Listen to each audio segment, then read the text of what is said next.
Hair কাটটা করেছিলাম, পুরোটার সময় সাথে ছিলেন। কেমন হয়েছে অবশ্যই এটা কমেন্টস করে দেবেন। তাহলে দেখা হবে আবার ভিন্ন পারপাস। ওয়েলকাম।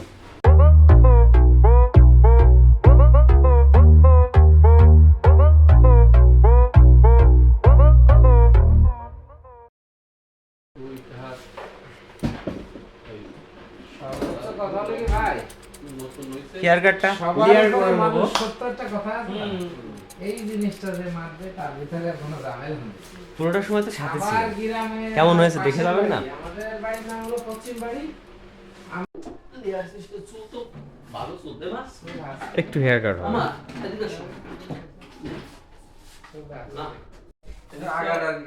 হেয়ার কাটের কাজটা শুরু করেছি, সাথে দিকে দেখে যাবেন একটু আধুনিক ছোঁয়ার সাথে যুক্ত চুল থাকবে। ভিজে আছে, গোসল করে এসে তো চুল ভিজে আছে, ওই তো মানে আগা ডাইমারে যাতে সমান করে